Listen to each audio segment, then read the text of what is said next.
Hi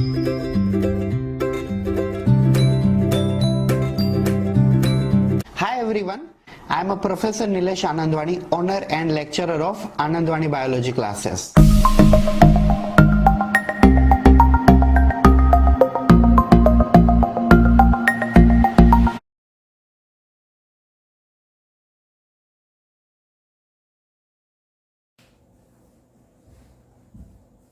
Hey, hello, good evening to everyone. Myself, Professor Nilesh Anandwani, and I am welcoming you from my YouTube channel. This is called net set exam preparation.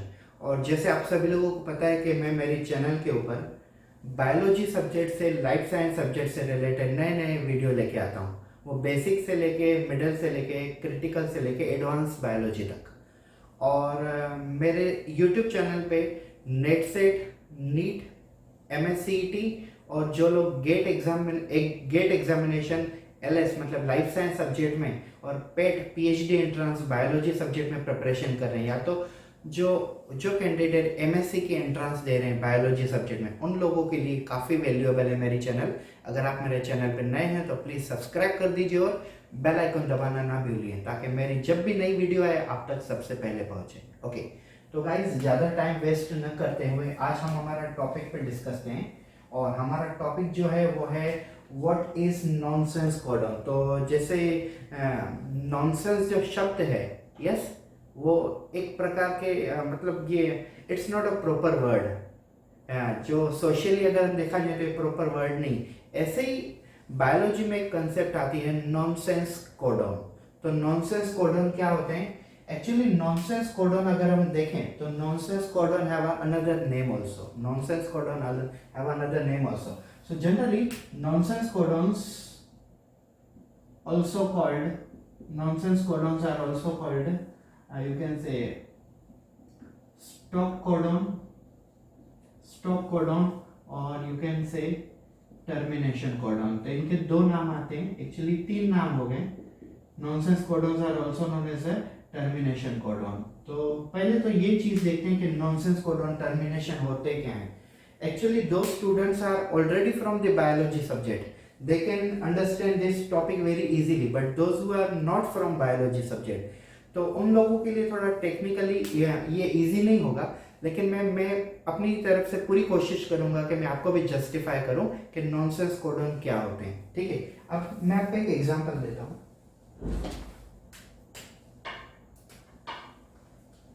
Yes, जैसे train होती है, ठीक है, मान लो ये train है. तो train में स्टार्टिंग में क्या होता है? ट्रेन में स्टार्टिंग में होता है इंजन, और उसके बाद पैसेंजर डिब्बे होते हैं, मतलब पैसेंजर बोगीज होती है. ठीक है, तो in this number of peoples are there. Numbers of people are there, those who are traveling from one place to another place. And here you can say yes, it's a last. यहाँ पे last bogie आती है. और last bogie में generally कौन होते हैं? Last bogie में जनरली होते हैं गार्ड होते हैं. और गार्ड जो हरी झंडी दिखाते हैं, यस, गार्ड जो में रेड फ्लैग दिखाते हैं. तो रेड फ्लैग से क्या इंडिकेट करता है? गार्ड के पास एक्चुअली दो फ्लैग होते हैं. अगर वो हरी झंडी बताते हैं तो मतलब ट्रेन यहाँ पे नहीं रुकेगी, आगे जाएगी. और अगर वो रेड झंडी बताते हैं, मतलब रेड फ्लैग बताते हैं, तो उनका मतलब ये है कि यहाँ पे गाड़ी रुकेगी. ठीक है, तो ये एक्चुअली एक सिंबल है. रेड शब्द क्यों यूज किया हुआ है? यस, मतलब रेड फ्लैग क्यों यूज किया हुआ है? क्योंकि ये इंडिकेशन करता है कि हमें यहाँ पे स्टॉप करना है. ऐसी ही एक चीज होती है प्रोटीन सिंथेसिस. यस, ऐसी एक चीज होती है प्रोटीन सिंथेसिस. तो जो नॉन बायोलॉजिकल कैंडिडेट हैं उन लोगों के लिए थोड़ा डिफिकल्ट होगा, लेकिन उन लोगों को भी इजीली समझ आएगा. तो सबसे पहले कंसेप्ट देखिए, ये होती है protein synthesis. What is this guys? This concept is called protein synthesis. Generally whatever food material we are taking it from outside, it may contain carbohydrate, may contain lipid, may contain nucleic acid, it also contain protein. तो हम बाहर से भी protein खाते हैं और हमारी body के अंदर भी प्रोटीन हम तैयार करते हैं. तो जब हम हमारी बॉडी में प्रोटीन सिंथेसिस करते हैं, मतलब प्रोटीन का प्रोडक्शन करते हैं, तो प्रोडक्शन करते समय दो स्टेप होती है. सबसे पहली जो स्टेप होती है वो होती है ट्रांसक्रिप्शन। सबसे पहली जो स्टेप होती है वो होती है ट्रांसक्रिप्शन, और उसके बाद जो स्टेप होती है वो होती है ट्रांसलेशन। तो ट्रांसक्रिप्शन एंड ट्रांसलेशन ये दोनों स्टेप मिला के प्रोटीन सिंथेसिस होती है। ठीक है, मैं आपको नॉनसेंस कोडॉन का एग्जैक्टली मतलब समझाने के लिए प्रोटीन सिंथेसिस समझा रहा हूँ। तो protein synthesis actually divided into two step, one is transcription, second one is translation. Now what is mean by transcription? तो ये देखिए, ये है हमारा डीएनए।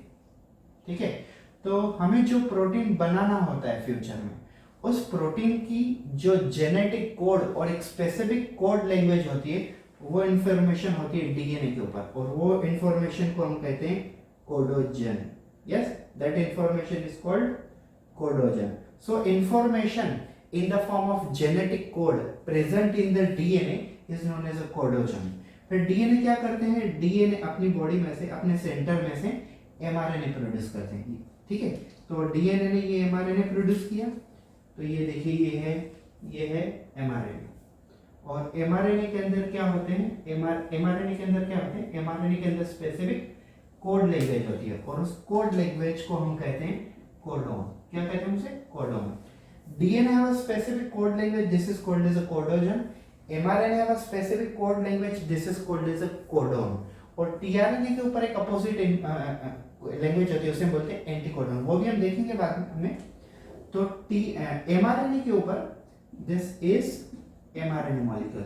तो mRNA के ऊपर से एक स्पेसिफिक कोड लैंग्वेज होती है जिसे हम कहते हैं कोडन, और इस कोडन में काफी सारे कोडन होते हैं। जैसे स्टार्टिंग में कोडन आता है AUG, इसे हम कहते हैं स्टार्ट कोडन। तो आप ऐसा गेस कर लो, जैसे ट्रेन में सबसे पहला स्टार्टिंग होता है इंजन का। अगर इंजन नहीं होगा तो ऑब्वियसली ट्रेन चलेगी नहीं। तो वैसे ही एमआरएनए की बिगिनिंग कहां से होती है? स्टार्ट कोडन से। और स्टार्ट कोडन में सबसे पहले क्या होता है? मिथियोनिन नाम का अमीनो एसिड होता है। स्टार्टिंग में कभी भी AUG एक कोडोन होता है, और उससे जो अमीनो एसिड बनता है उसे हम बोलते हैं मिथियोनिन।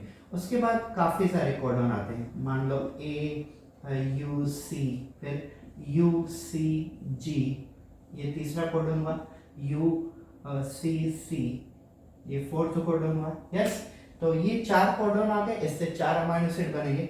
अभी एमआरएनए की लेंथ हमें कितना दूर तक लेके जानी है वो डिपेंड करता है प्रोटीन के अंदर कितने अमीनो एसिड है। हम बना रहे हैं प्रोटीन सिंथेसिस, उसकी पहली स्टेप है ट्रांसक्रिप्शन। तो ट्रांसक्रिप्शन में होता क्या है? डीएनए के अंदर से एमआरएनए बनता है, और एमआरएनए में कितने कोडोन होते हैं? जितने अमीनो एसिड बनाने हैं। Just imagine that suppose we are interested to make 4 amino acid. So how many codon will be there in the mRNA? So mRNA will have a 5 codon. First codon is always start codon, then there is a second codon, then there is a third codon, then there is a fourth codon.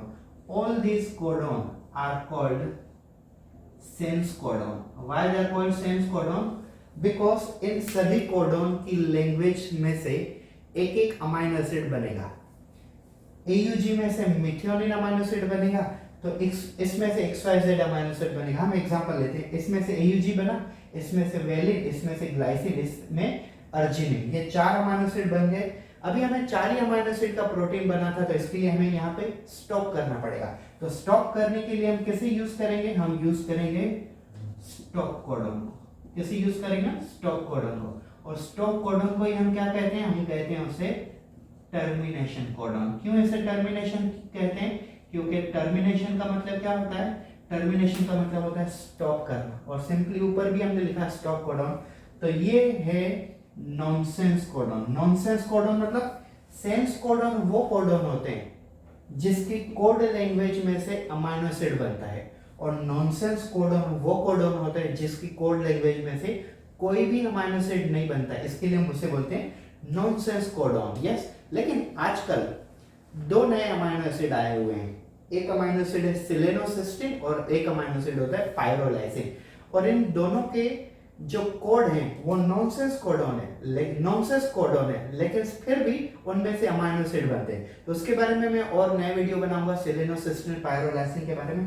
तो ये जो है nonsense codon, yes, इसे हम कहते हैं nonsense codon. Yes, अभी इसे नॉनसेंस कोडॉन क्यों कहा है हमने, क्योंकि यहाँ पे जो कोडॉन होता है वो कोडॉन कोई भी अमाइनो एसिड को नहीं बनाता, इसीलिए बोलते हैं उसे नॉनसेंस कोडॉन।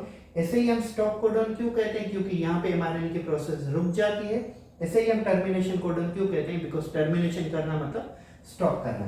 तो नॉनसेंस कोडॉन कई प्रकार के होते हैं। एक होता है यूएजी, जिसे हम कहते हैं अंबर, ठीक है। दूसरा होता है यूजीए, जैसे हम बोलते हैं उम्बर, या तो आप इसे ओपेल भी कह सकते हो। और तीसरा होता है यूएए, इसे हम कहते हैं ओकर। तो ये है 3 टर्मिनेशन कोडॉन। एमआरएनए में जितने अमाइनो एसिड होते हैं उतने ही सेंस कोडॉन होते हैं, और उसके पीछे एक, इन तीनों में से कोई भी एक टर्मिनेशन कोडॉन होगा। मान लो हमें 50 अमाइनो एसिड का एक प्रोटीन बनाना है, तो एमआरएनए में कितने कोडॉन आएंगे, 51। 50 will be the sense codon and 51 will be the nonsense codon, which will indicate us that we have to stop at that position. One more time I am giving you example. Suppose we wanted to prepare a polypeptide chain, I mean to say one protein molecule which is containing only 10 amino acids. So how many codon we will add? We will add 11 codon in the mRNA, but out of them only sense codon will be first 10, and 11th number will be obviously nonsense codon, because that codon does not code for any amino acid. That's why it is also called stop codon or also known as a termination codon. तो ये था हमारा concept guide, nonsense codon. Nonsense codon का मतलब क्या होता है, nonsense codon ऐसे कोडॉन होते हैं जो एमआरएनए की फॉर्मेशन को स्टॉप करते हैं। कहाँ स्टॉप करते हैं, जहां पे उनको स्टॉप करना होता है। 10 अमाइनो एसिड बनाने तो 11th नंबर की पोजीशन पे ये स्टॉप करेंगे। अगर 50 अमाइनो एसिड बनाने तो ये 51 नंबर की पोजीशन पे ये स्टॉप करेंगे। यस, अभी अगर हम ये देखें, what are the generally side effect, what are generally the side effect of this, you can say nonsense codon. तो एक्चुअली जनरली नॉनसेंस कोडॉन के साइड इफेक्ट नहीं होते हैं, लेकिन अगर मैं ये कहूँ, मान लो हमें एमआरएनए में 4 अमाइनो एसिड बनाने हैं, ठीक है, 4 अमाइनो एसिड। तो ये जो थर्ड पोजीशन है, इन केस अगर थर्ड पोजीशन पे इन तीनों में से कोई एक स्टॉप कोडॉन आ जाता है, तो यस, अगर थर्ड पोजीशन पे स्टॉप कोडॉन आ जाता है ना, तो क्या होगा, एमआरएनए की फॉर्मेशन सिर्फ यहीं तक ही रहेगी। तो इसमें देखो, पहला कोडॉन आ गया मतलब इससे एक अमाइनो एसिड बनेगा, दूसरा कोडॉन आ गया इससे दूसरा अमाइनो एसिड बनेगा, लेकिन हमें आगे 2 अमाइनो एसिड और चाहिए थे, लेकिन गलती से हो गया क्या, मिस्टेकली क्या हो गया, जो नॉनसेंस कोडॉन है वो थर्ड पोजीशन पे आ गया। नॉनसेंस कोडॉन थर्ड पोजीशन पे आ गया। आप ये सोचो, ट्रेन में 20 बोगी है, एक इंजन, फिर 20 बोगी और उसके बाद एक गार्ड की लास्ट। और मान लो गार्ड की बोगी हमने 11th पोजीशन पे रख दी, तो क्या होगा, हम आगे की जो पैसेंजर बोगी है वो वहां से अलग कर सकते हैं, मतलब टोटल बोगी कितनी रहेगी, फिर 10 ही रहेगी। सेम वे एमआरएनए में हमें बनाने थे 4 अमाइनो एसिड, और 5th नंबर पे हमें लाना था स्टॉप कोडॉन, नॉनसेंस कोडॉन या टर्मिनेशन कोडॉन। क्यों, क्योंकि 4 के बाद 4 अमाइनो एसिड के बाद वो 5th स्टॉप कोडॉन आएगा, और वो हमें इंडिकेट करेगा कि हमें यहाँ तक प्रोसेस करनी है और उसके बाद स्टॉप करनी है। लेकिन गलती से अगर स्टॉप कोडॉन थर्ड पोजीशन पे आ जाता है, तो 4th और 5th, मतलब ये देखो, फर्स्ट अमाइनो एसिड बन गया, सेकंड बन गया, थर्ड और 4th अमाइनो एसिड बनेंगे ही नहीं। कुछ कैंडिडेट ऐसे भी सोचते हैं कि पूरा का पूरा प्रोटीन नहीं बनेगा, ऐसा नहीं होता है। जनरली प्रोटीन बनेगा, लेकिन वो 2 ही अमाइनो एसिड वाला बनेगा, लेकिन वो जो प्रोटीन होगा that will be not useful protein. Yes, that will be not useful protein. तो वो प्रोटीन कौन होगा, वो प्रोटीन यूजलेस प्रोटीन होगा। लेकिन वो प्रोटीन हमारे लिए यूजलेस है, लेकिन शायद वो हमारे लिए हार्मफुल हो सकता है। इसके लिए कुछ साइड इफेक्ट भी होते हैं नॉनसेंस कोडॉन के, या तो किसी को टर्मिनेशन कोडॉन के। So thank you so much guys, I am a professor Nilesh Anandwani. I am again thanking you from my side to watching my video. अगर आपको मेरा वीडियो जेन्युइनली दिल से पसंद आया होगा, अगर आपको नॉनसेंस कोडॉन के बारे में नहीं पता था और 5 मिनट में आप इजीली बेसिकली सब समझ गए हो, तो प्लीज़ मेरे चैनल को सब्सक्राइब कीजिए, बेल आइकन दबाइए, ताकि मेरी हर नई आने वाली वीडियो आप तक आए। मैं ऑलमोस्ट पर डे 2 से 3 घंटे ऑनलाइन भी बच्चों को पढ़ाता हूँ। तो अगर आपको भी ज्वाइन करना है, you can join my channel. Thank you so much, have a good day.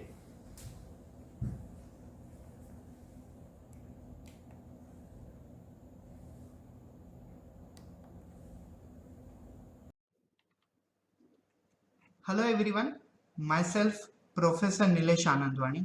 I am a owner and lecturer of Anandwani Biology classes. It's located in Nandurbar, Maharashtra. I am a teacher of biology subject and I have a experience of teaching biology subject around 10 years since from 2011 to this year. Uh, I have taught several students of a NEET, AIPMT, AIMS, Armed Force Medical College as well as Maharashtra CET. I have my own coaching class. In that I am teaching state board student of 11th standard, state board student of a 12th standard, as well as NEET, AIPMT, AFMC, AIMS as well as MSCET. I am also online educator. I have my YouTube channel whose name is NetSet Exam Preparation, where I am uploading videos related to NetSet examination as well as NEET and CET examination. I am also teaching live on same YouTube channel daily for the student of a NetSet and NEET and CET. So guys, those candidates who are willing to do NEET and MSCT and regular 11th and 12th from my class in the subject of biology, they can join my coaching classes, offline coaching classes at Nandurbar. And if you are from outside the Nandurbar, somewhere in the any corners of the world want to learn biology, so you can join to my channel NetSet Exam Preparation. Subscribe to my channel and press the bell icon so that you will get notified a new video when I will upload my new video. Thank you so much. Have a good day.